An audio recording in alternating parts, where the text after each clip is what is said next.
अस्सलामुअलैकुम dear guys. उम्मीद करता हूँ आप खैरियत से होंगे और लेक्चर जो हैं वो हमारे बाकायदगी से ले रहे होंगे। जो आज का हमारा टॉपिक है वो 11th class chemistry chapter number 1 का यील्ड है।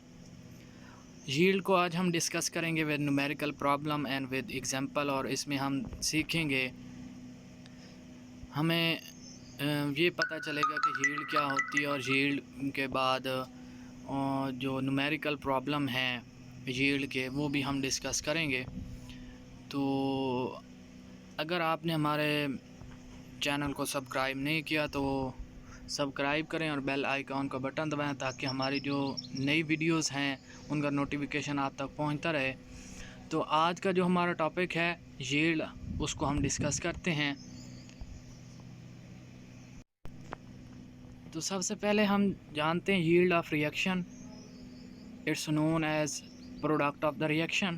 The amount of product that is obtained during a chemical reaction is known as yield of reaction.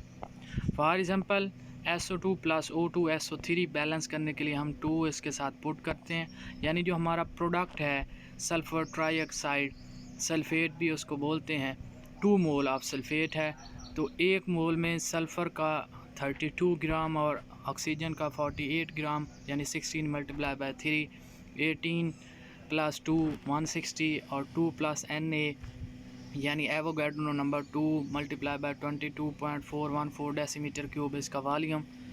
तो ये सारे इसके मोल के बारे में, इसके मास के बारे में, इसके एवोगाड्रो नंबर के बारे में, इसके वॉल्यूम के बारे में।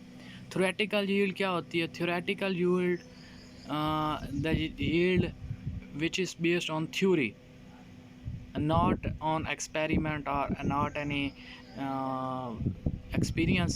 For example, amount of product calculated from a balanced chemical equation.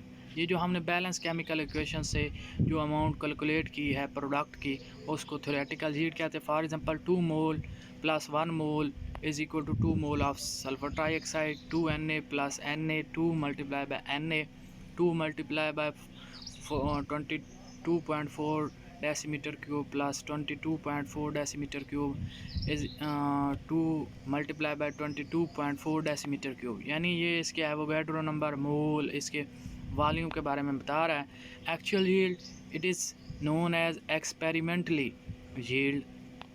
इसको एक्सपेरिमेंट में हासिल जो यील्ड होती है उसके बारे में जो यील्ड का अमाउंट है वो हमारे पास एक्चुअल यील्ड आती है। Product obtained after a chemical reaction performed practically is known as actual yield. Actual yield is always lesser than theoretical yield. ये इसका सबसे इम्पोर्टेंट जो है वो फिनोमेना है, और इसी चीज़ को हमने साबित करना है विद न्यूमेरिकल और with example. For example 1 mole of H2O, जो उसमें 2 मोल ऑफ हाइड्रोजन बॉन्डिंग होते हैं। 1 mole of H2O, 2 mole of hydrogen bonding को शो किया गया एक्सपेरिमेंटली जो है वो। और यील्ड को लेबॉरेटरी यील्ड भी कहते हैं, प्रैक्टिकल यील्ड भी कहते हैं। Amount of product obtain performing experiment, for example 2H2O plus O2, 2H2O 4 gram hydrogen के, 32 ग्राम ऑक्सीजन के, इसी तरह 36, 2 मल्टीप्लाई H2O और O। तो इसी तरह C प्लस O2 है, CO2 है, लिमिटेड है, साइड प्रोडक्ट है। तो इसी तरह H2 और O2 मिलकर H2O बनाते हैं। तो ये जो actual yield always lesser than theoretical yield, इसके रीज़न क्या है? इम्प्योरिटी है इन chemical, the formation of side reaction, for example ये C प्लस O2 जो है ये साइड रिएक्शन है। एरर इन वेट, जो बैलेंस है, जो वेट करने का मेजरमेंट है उसमें कोई गलती हो सकती है। स्केल, यानी अगर कोई इलिटरेट, अनएक्सपीरियंस, अनस्किलफुल पर्सन जो है वो इसको एक्सपेरिमेंट्स को करता है तो कोई ना कोई मिस्टेक हो जाती है जिसकी वजह से ये कम हो जाता है।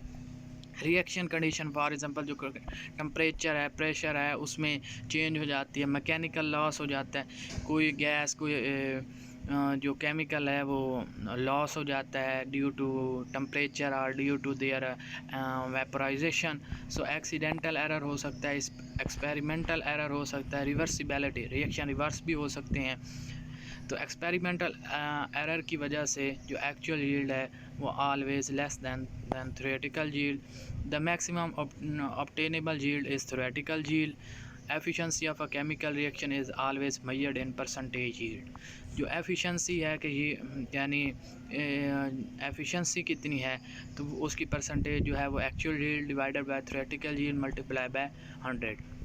तो इसके हम एग्जांपल करते हैं, वही पानी वाली 2H2 plus O2 2H2O 4 gram plus 32 gram oxygen 36 gram. This is theoretical yield but actual yield is 30 gram.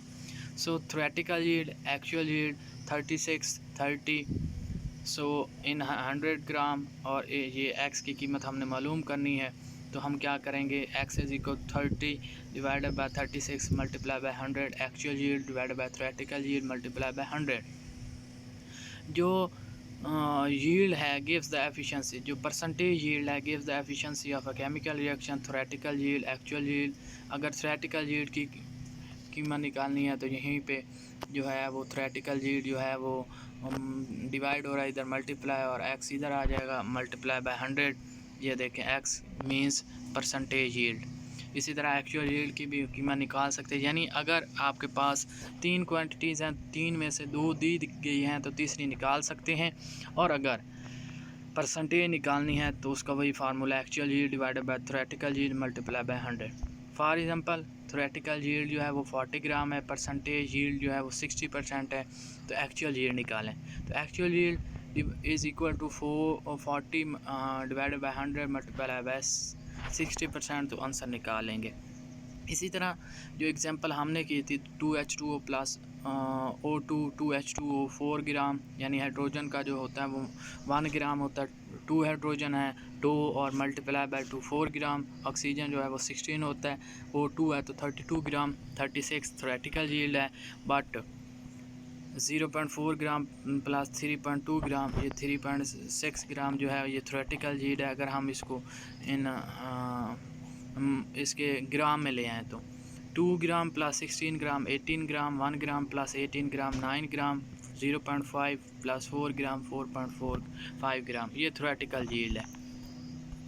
All are theoretically yield but in different circumstances, in different phenomena, in different procedure. 2 mole plus 1 mole is equal to 2 mole. This is the theoretical yield on the basis of mole. Actual yield of this reaction will be less than 2 mole.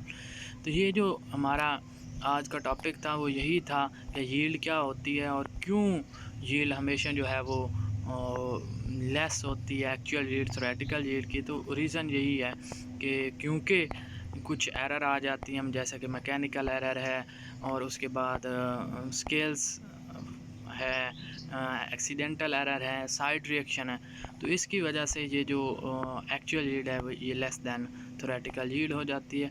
उम्मीद करता हूँ ये आपको topic समझ आ गया होगा।